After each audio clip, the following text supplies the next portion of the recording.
today guys, i-flex ko lang sa inyo yung binigay sa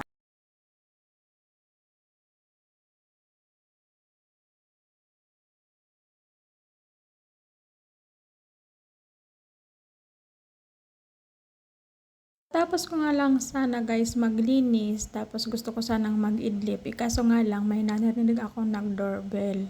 Kaya pumunta ako sa labas para tingnan. At nang pumunta ako ng labas, nakita ko na nandito pala yung naghahatid kay nanay ng tubig sa dates pag tuwing malapit na yung Ramadan. Hinanap niya yung nanay ko, sabi ko wala. And then, ito na siya guys. Sabi ko pakilapag na lang dyan at mamaya ay hahakutin ko na yan guys. Tuwing magra-Ramadan guys, every year yan nagdadala guys. 30 bucks yan na water and then 4 na box na dates. So, diba? Libre na kami sa tubig. No need na ni Madam Damin mag-order ng water guys kasi nga marami na kaming stock.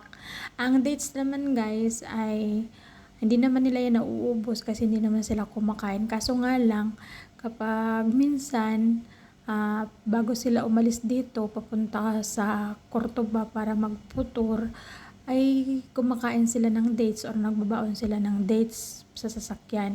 Kasi yan ang pinakauna nilang kakainin guys kapag sila ay nagpapasting, di ba guys?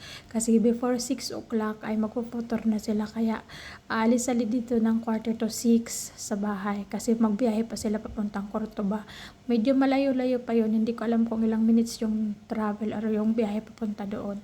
And then habang siguro nasasakyan sila, magkain na sila ng dates, saka mag-inom na sila ng tubig kasi yun ang ano nila, yun ang buhay nila dito guys. At ito na nga, tuduhakot na din si kuya para ilapag na dyan sa sinabi ko kung saan niya ilalagay kasi marami din naman siyang ibubuhatin.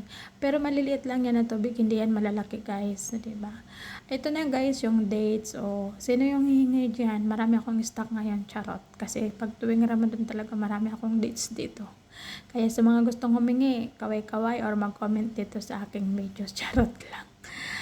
And then, 4 na box na nga, and then natapos na, diba? Natapos na si kuyang maghakot or maglapag sa mga dinala niya sa akin.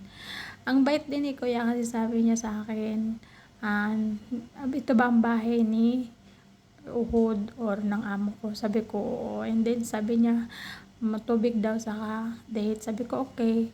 And then, ito na siya guys. So, diba, napakarami kong hahakutin. Kaya pagoda ang person for today.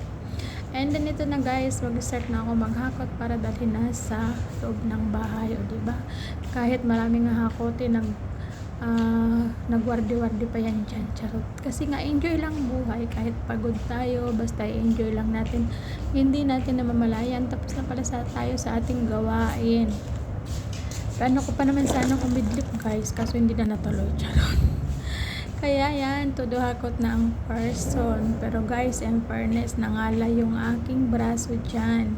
Kasi nga mabigat din. Ang dinadala ko papuntang loob o yung hinahakot ko ay 4 na box na tubig, diba?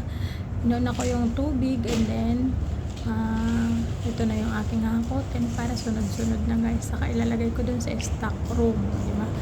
Kaya yan, cargador ang kadama for tonight. So, diba? Kaya wag na kayong